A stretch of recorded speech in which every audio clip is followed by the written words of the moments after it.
bending our skins and getting a starting radius. We're not going to bend them and shape them the whole way out there, because we want some of the natural pull of this thing to keep a nice uniform bend to this piece.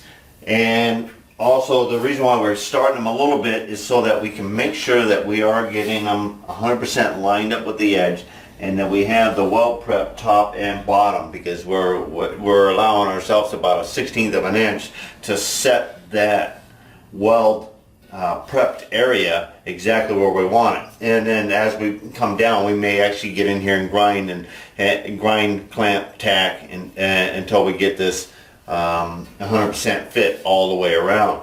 And then of course the rosette welds, when we push this down and support this, will be rosette welding, and they'll be just like a tack. And then we'll come back, and then we're going to put a purging line into the fitting here, and we're going to put some kind of a breather on the other side, so that it kind of it creates the purged gas atmosphere in here for our complete welding.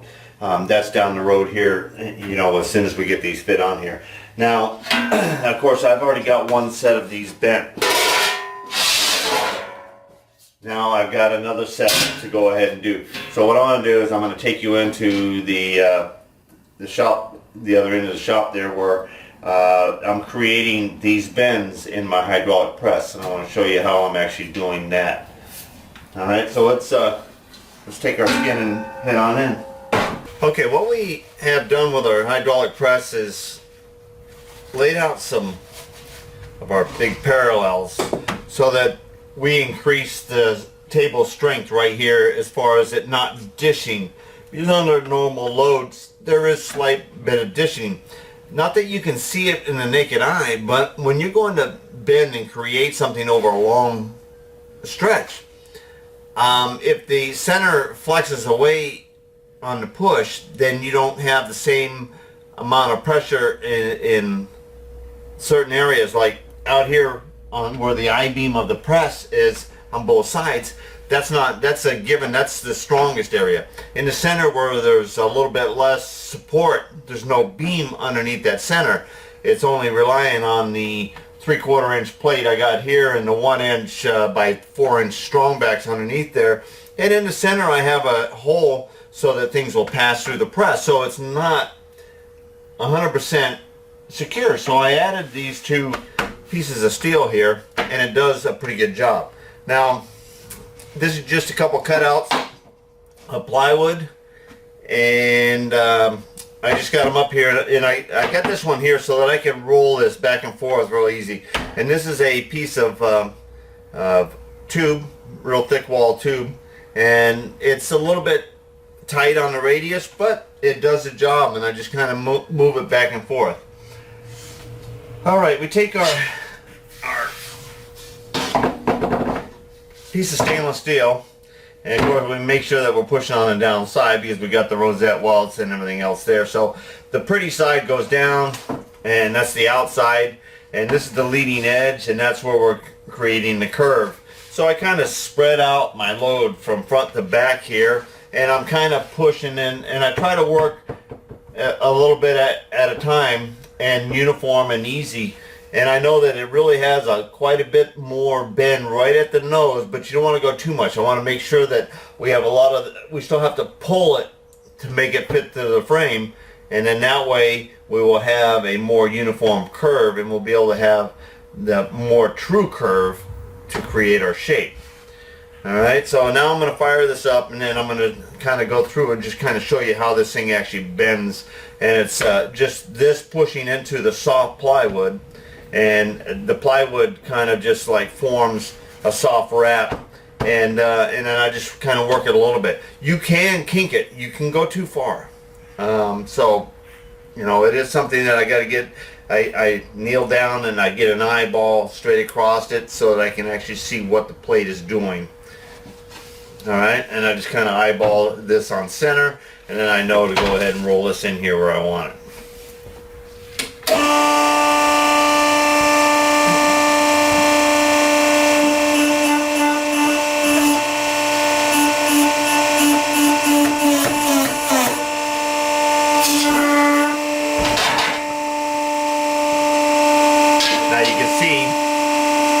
That's the center of the push there.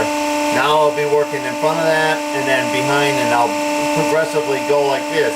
After we have several of those in there, then I'm going to take this and I'm going to turn it over and I'm going to put it here. Now I'm going to hammer it, and that'll help smooth out the individual creases, but also see how this is tight here, and it's still loose in the middle? That's what I'm talking about, the down pressure. It's even a little bit light, even with as much steel as I put down on this table to compensate for that. This is minimized. Before I put those pieces in there, I had almost a 3/4 inch raise in here, so that's how much that table will flex, and it's not there to hold the material stiff and push it.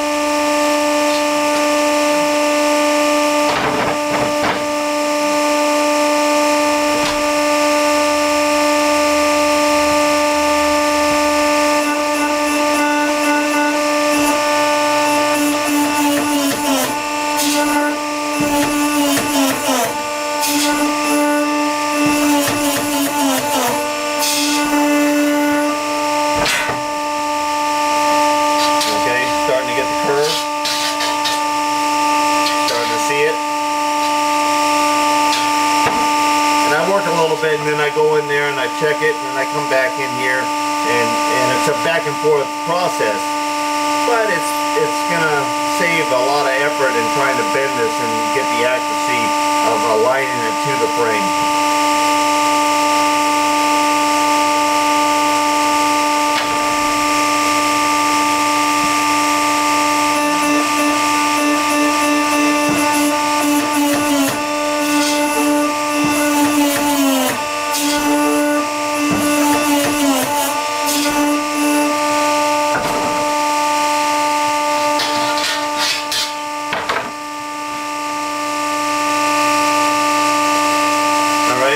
Take a look at it.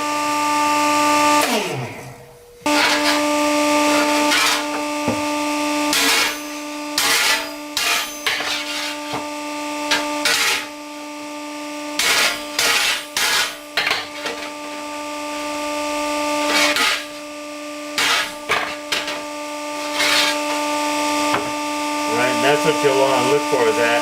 Actually, a little bit down here, a little bit up here could actually be bent up a little bit. We want it strong in the middle so that that upper and lower end there, we can fit that edge.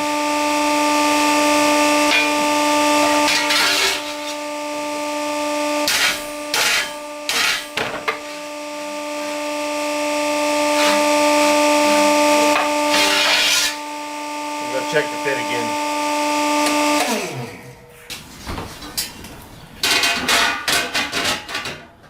Well, look at that. By the time you get to the last one, or the last setup for each individual task that you might be having, or at the end of a total project, you become an expert, or at least very well adapted and used to the tools that you have at your disposal. All right, we've got all the skins. We've got a start bend. This is what we want. We want to be able to at least tack up this leading edge and get the plate started before we start rolling this over, so that our weld prep top and bottom are lined up, as we said before. From pressing with the steel mandrel and a little bit of hammering maybe on the leading edge, and we have a little bit of taking our welds high. We're going to make sure that everything is lined up. And we may even have to squeeze in a little bit of this, because this weld here is raised slightly, and we can see that. We can see that with a straight edge here that we're a little bit heavy. But we're going to be pressing and clamping and holding down our skins as we do the rosette welding. And that's what we're going to do, is we're going to weld up the rosette welds, holding the plates in line with these frames, and that's going to judge that uniform foil shape, and that's where the shape is all governed, is by our three struts here in the center. The top and bottom is projected. We made them just a little bit heavy so that we can come here and we can massage those down a little bit and create the transition of top and bottom, and that is going to be a full corner weld and then a full weld down here, and then this will be a lap joint across the back here, feathering down into this 1/8 here. Alright, we're going to regroup, we're going to clean up the back of there, and we'll get moving on this project. We we had this laying flat.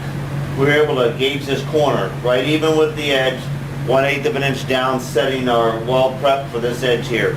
This laid in nice, and this point here also was like right in position without doing anything, so I put a tack there.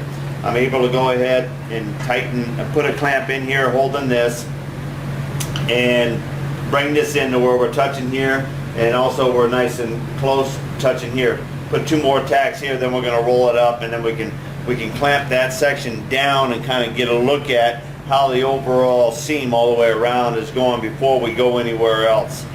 Because we can always break it loose from these 3-4 tacks by just pulling it up after a quick little grind, and we'll be able to clear that off. Alright, I just want to shut down the welder and let you know how we're fitting our very first plate on here. I'm real happy with this first one here. We got perfect weld prep all the way up to about here. Now this plate starts running over the edge, and I would like to, it's about, a little bit overlap right here at this corner, and then it's about a 1/16 here, and then it comes back to about an 1/8 there. Right there is the only tight area. This is good along here and all the way across this top right here. One little exception right there, but that's just, I can do a little grinding there, and we have 100% nice weld prep area right here. In fact, actually, I'm going to put a couple clamps on here just so we can hold this down and really get a good look at it.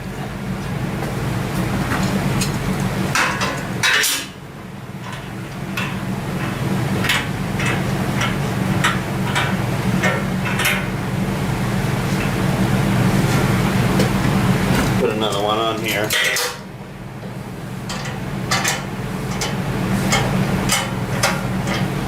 Alright, this is right flush with the edge, and then right here is about a 1/16 of an inch.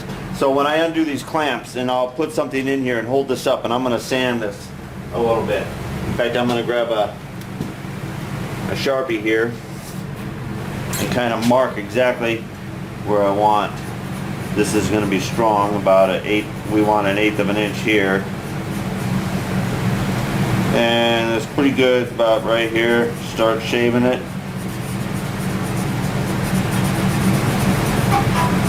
Okay, the width of that Sharpie is all that I'm lacking along here. Everywhere else is perfect. Let me give you a view of the top section here.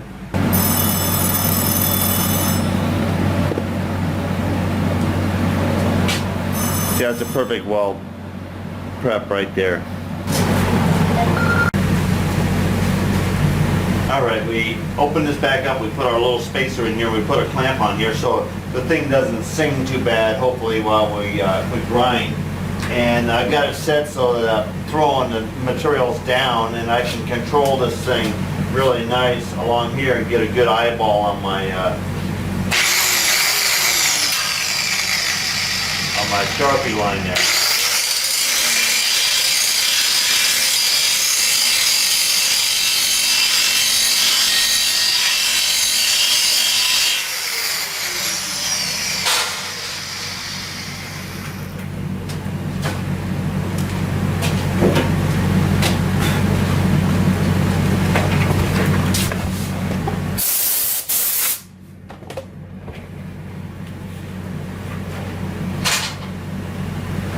Okay, yeah, I have all the guards for all my grinders. I have them in a box so I can go get them if I absolutely need them.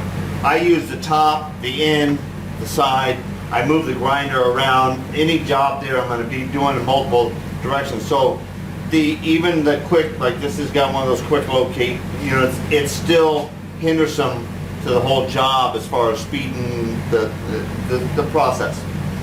Okay, so I've got my safety glasses on, which are my prescription as well, but I'm still getting blown in the face. So I do grab my face shield and I have them here, and that's what I'm doing.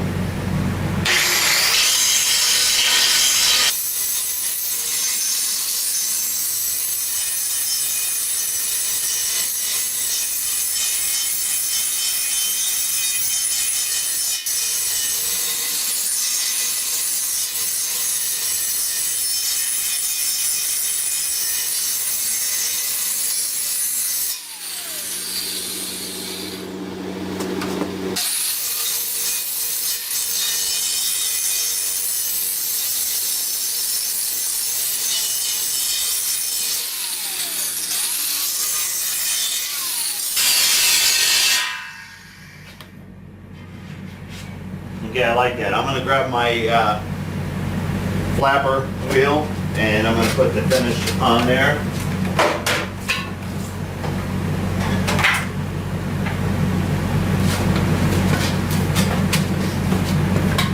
Now I've been rolling, this is made for radius cuts or whatever, but this is a ball in flapper disc. And I mean, when you want to get underneath here, one thing that using the top of your stone, it gives you another position to throw the debris away from you. Not that it's playing in here, but if this was working on the other side, I'd be able to reach on it and I'd still keep it going down.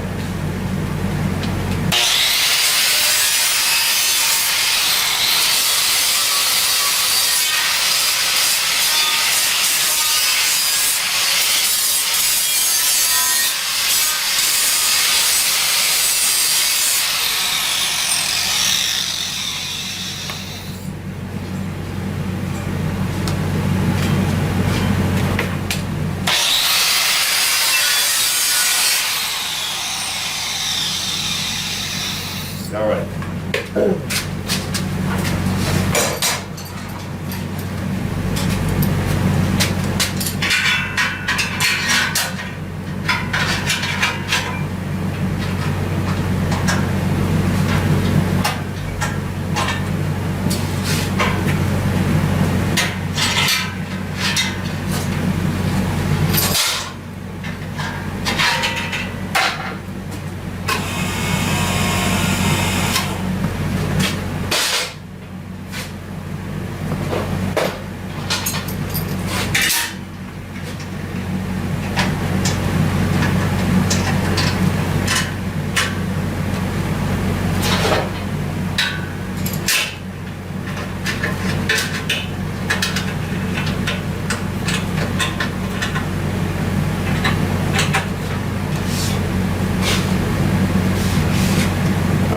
Now we got a good wall-to-wall seam all the way down through here.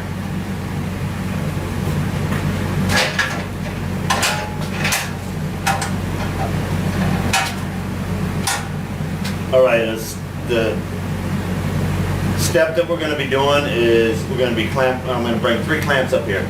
We're going to work the rosette welds, these 3, then the next 3, then the next 3. We're going to work our way on off the part. Okay, there is a little bit of flatness in here that will go from putting our brake in there, but it's very, very mild. And I think when we get this thing really clamped down there, some of that's gonna disappear. And then when we roll over our sander at the end there, we're gonna be really making a nice shape to these blades here. And I'm real happy with them so far. So.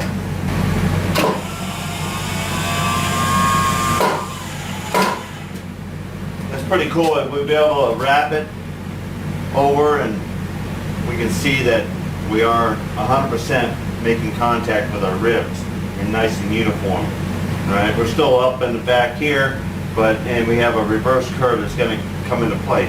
But on this outside radius, we're still real strong. Now, we're going to go ahead. And because we got our strong back and we're holding this in there, we can get these 3 here and these 3 over here, and then we'll be able to regroup and probably set up our beam between these last 2 to get that curve coming back the other way.